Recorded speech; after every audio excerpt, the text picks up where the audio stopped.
আমরা বেলা 1টার সময় আজকে টাকা ট্রান্সফার করলাম 1,09,92,378 জনকে। আজকে রাত্রি 12টা পর্যন্ত বাকিরাও পোর্টাল আপলোড হতে হতে তাদের অ্যাকাউন্টেও টাকা ঢুকতে শুরু করবে। অন্নপূর্ণা যোজনার উপভোক্তাদের ব্যাংক অ্যাকাউন্টে সরাসরি পৌঁছে যাবে এই 3,000 টাকার মাসিক সুবিধা। মাননীয় মুখ্যমন্ত্রীকে অনুরোধ জানাবো।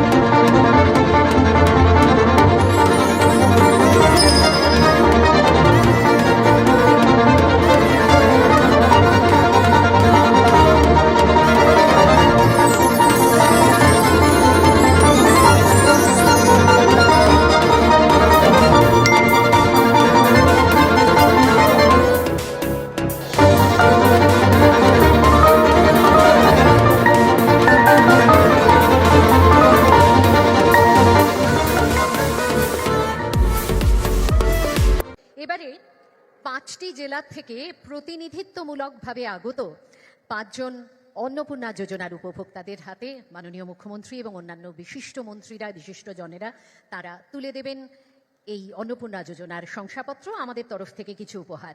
দীপিকা পাল হাওড়া জেলার প্রতিনিধিত্ব করছেন, শংসাপত্র, সেই সঙ্গে আমাদের তরফে কিছু উপহার, মিষ্টি, উত্তরীয় ও একটি পার্স।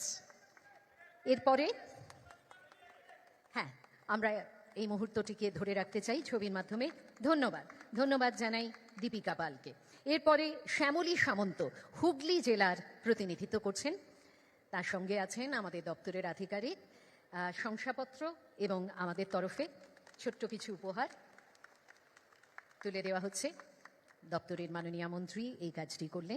এই কর্মসূচি প্রথম যখন আমাদের সরকার হাতে নেয় অল্প সময় আমরা পেয়েছিলাম। 3রা জুন আমরা 27 লক্ষের কিছু বেশি অ্যাকাউন্টে 3,000 টাকা করে পাঠিয়েছিলাম, ম্যানুয়ালি কিছু আবেদন সাথে নিয়ে। এবং অন্তর্দয় অন্নপূর্ণার যে আমাদের ডাটা ছিল, অর্থাৎ খাদ্য সরবরাহ দপ্তরের, তাকে বেস করে সেই সময় যিনি মন্ত্রী ছিলেন, আজকে ইউডিএমএ দপ্তরের মন্ত্রী, এই রাজ্যের নারী সুরক্ষা এবং নারী প্রগতি আন্দোলনের নেত্রী শ্রীমতী অগ্নিমিত্রা পাল মহোদয়া, তাকে ধন্যবাদ জ্ঞাপন করি। ধন্যবাদ জানাই মুখ্য সচিব মনোজ আগরওয়ালকে। ধন্যবাদ জানাই এই বিভাগের প্রধান সচিব, অক্লান্ত পরিশ্রম করে 1,60,00,000 আবেদনকারী ঝাড়াই বাছাই করে আমাদের সবকে পোর্টালে আপলোড করতে হয়েছে।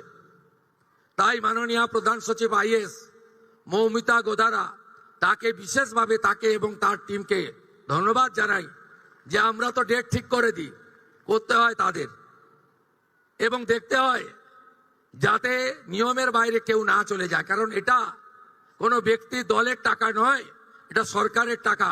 সরকারের টাকা উপযুক্ত প্রাপকরাই পাবেন, এটাই এই নীতিতেই আমরা বিশ্বাস করি। কলকাতা কর্পোরেশনের প্রশাসক তথা কমিশনার শ্রীমতী স্মিতা পান্ডে মহোদয়া আছেন, তাকেও ধন্যবাদ জানাই। যখন স্কিম আমরা তৈরি করেছিলাম তখন জগদীশ প্রসাদ মিনা মহোদয় হেল্প করেছিলেন তাকে। আর নেতাজি ইন্ডোর স্টেডিয়াম ব্যবহারের জন্য যিনি সুযোগ করে দিয়েছেন আমার sports minister MOS independent church ভাই ডাক্তার ইন্দ্রনীল খানকে বিশেষভাবে ধন্যবাদ জানাই। আজকে চিকিৎসক দিবস, আজকে ডক্টর বিধানচন্দ্র রায় জন্ম এবং মৃত্যুদিন, তাই বিশেষ ধন্যবাদ। তাই আলাদা করে আমি ডক্টর ইন্দ্রনীল খানের নাম বললাম। আমাদের এই কর্মসূচিতে আজকে আমরা বিধায়কদের ডেকেছি। আমরা এ পক্ষ অপক্ষ করিনি, সব বিধায়করা, মহিলা বিধায়কদের ডেকেছি, তারা এসেছেন। মঞ্চে স্থানের অভাব, তাই তাদের বিশেষভাবে আমরা বসিয়েছি। আমি সমস্ত দিদি বোন বিধায়কদের নমস্কার জানাই। কারা কারা যোগ্য বিবেচিত হবেন না, বাকি যে 1,30,00,000-এর বেশি ঝাড়াই বাছাইতে তারা যোগ্য বিবেচিত হয়েছেন। আমরা বেলা 1টার সময় আজকে টাকা ট্রান্সফার করলাম 1,09,92,378 জনকে।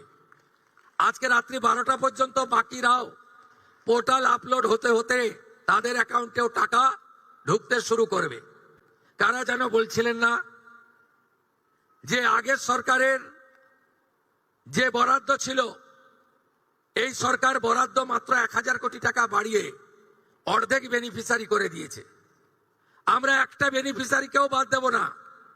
যারা আমরা বেনিফিশিয়ারি বলি না, আমরা বলি এটা আপনার অধিকার। আজকেই আমরা 1 কোটি ইতিমধ্যে 1,10,00,000 অ্যাকাউন্টে ঢুকিয়েছি, যার মধ্যে আমাদের তফসিলি জাতি, শিডিউল কাস্ট মা বোন দিদি রয়েছেন 26,63,555 জন। আমাদের মূলবাসী আদিবাসী মহিলা রয়েছেন 49,04,93,139,139, 5 কোটির কাছাকাছি, 5 লক্ষের কাছাকাছি। বেনিফিশিয়ারি ফ্রম হিল, পাহাড়ি এলাকা দার্জিলিং, কালিম্পং, কার্শিয়াং, ওখানকারও আমাদের নেপালি গোর্খা বোন এবং দিদি, তারা ইতিমধ্যে অ্যাকাউন্টে পেয়ে গেছেন 1,22,628 জন। আমরা লক্ষ্মী ভান্ডারের যে 2 কোটির কাছাকাছি লাস্ট অ্যাকাউন্টে গেছিল, আমরা যখন সার্ভে করলাম আমরা দেখলাম 27 লক্ষ এমন লোকের মহিলার নাম আছে যারা ভারতীয় নন বা ভোটার লিস্টে নাম নেই। এক্ষেত্রে কিভাবে মৃত ব্যক্তির নাম আছে, এখানে থাকে না এমন লোকের নাম আছে, 3 জায়গায় ভোটার লিস্টে নাম ছিল, 3 জায়গায় টাকা অ্যাকাউন্টে ঢুকছিল, এমন লোকের নাম আছে। আমরা এই লোকেদের নাম কাট কেটেছি, কারণ সরকারের টাকা ভারতীয় ছাড়া অন্য কেউ পেতে পারে না, কোনো অভারতীয় পেতে পারে না। আমরা এই ক্ষেত্রে ছাড় দিয়েছি। যারা বাংলাদেশ থেকে শরণার্থী হিসেবে এসেছেন, সিএএ তে আবেদন করেছেন, তাদের ক্ষেত্রে আমরা যতক্ষণ না সিএএ নিষ্পত্তি হচ্ছে তাদের এই সামাজিক ভাতা চালু থাকবে, আটকানো হবে না। শুধু তাই নয়, প্রশ্ন তুলতে পারেন এরা তো মূলত হিন্দু। আমরা সেক্ষেত্রে আমাদের লোক ধর্ম পালন করেছি। যারা ট্রাইব্যুনালে অ্যাডজুডিকেট হয়ে ট্রাইব্যুনালে আবেদন করেছিলেন, তাদেরকেও আমরা যতক্ষণ না ট্রাইব্যুনালে তাদের বাতিল বলে ঘোষণা করছে, তাদের এই ভাতা চালু রাখার সিদ্ধান্ত গ্রহণ করেছি। এতে কি কোথাও ভুল হয়েছে? আপনি ভারতীয়, দেশ আপনার প্রথম। আপনি সরকারি এক্সচেকারের টাকা, ট্যাক্সের টাকা কোনো অভারতীয়কে দিতে পারেন না। আপনি বলুন, আগের সরকার মহিলাদের জন্য চালু করেছিলেন 500 500 500।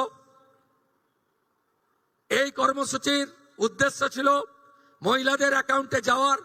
আপনি অবাক হয়ে যাবেন, এই 2 কোটির মধ্যে 10 লক্ষ পুরুষ বেরিয়েছে। বলুন আমার মা বোনেরা, দিদিরা, লক্ষ্মীর ভান্ডারের নামের টাকা কি পুরুষের অ্যাকাউন্টে যাওয়া উচিত? তাই ছাড়াই বাছাইয়ের প্রয়োজন ছিল। সমালোচনা হয়েছে 12 পৃষ্ঠার ফর্ম, অ্যাকচুয়ালি 4টে পৃষ্ঠা ছাড়া ফিল আপ করা ছিল না। আর একবার আপনি ফিল আপ করে দিয়েছেন, একেবারে পোর্টালে আপলোড হয়ে গেছে। শুধু এই স্কিম নয়, ভারত সরকার, পশ্চিমবঙ্গ সরকারের আরো অসংখ্য স্কিমে আপনি সুযোগ পাবেন। আপনাকে আর দ্বিতীয়বার ফর্ম ফিল আপ করতে হবে না। তাই আপনারাও সহযোগিতা করেছেন, আমরাও আপনাদেরকে, আপনাদের ধৈর্যকে আমরা কুর্নিশ জানাই। আমরা 4 দিন ব্যাপী যে জনকল্যাণ শিবির করেছিলাম, এই জনকল্যাণ শিবিরে 8,15,000 দিদি এবং বোন অন্নপূর্ণা যোজনায় নাম নথিভুক্ত করেছিলেন। খুশির খবর, আজকে যাদেরকে টাকা ট্রান্সফার হলো তাদের মধ্যে জনকল্যাণ শিবিরে আসা 8,15,000 প্রত্যেকেই তাদের অ্যাকাউন্টে টাকা পেলেন। শুধু তাই নয়, আমরা 3রা জুন বলেছিলাম যে আমরা মাসে একদিন টাকা ট্রান্সফার করব। এই ধরনের বড় অনুষ্ঠান হবে না, কিন্তু প্রত্যেক মাসেই আপনারা টাকা পেয়ে যাবেন অ্যাকাউন্টে। এবং যেহেতু ফর্ম ফিল আপ এবং ভেরিফিকেশন পোর্টালে আপলোডের প্রক্রিয়া চলছে, পুরো জুন মাস সময় দিয়েছি, পুরো জুলাই মাস সময় পাবেন, পুরো আগস্ট মাসও সময় পাবেন। অতএব একটা স্বচ্ছতার ভিত্তিতে আমরা কখনই বলি না যে বিজেপির টাকা, আমরা কখনোই বলি না মুখ্যমন্ত্রীর ব্যক্তিগত টাকা, আমরা কখনোই বলি না প্রধানমন্ত্রীর ব্যক্তিগত টাকা, আমরা বলি সরকারি টাকা, সরকারি প্রকল্প, যারা যোগ্য তারা পাবেন।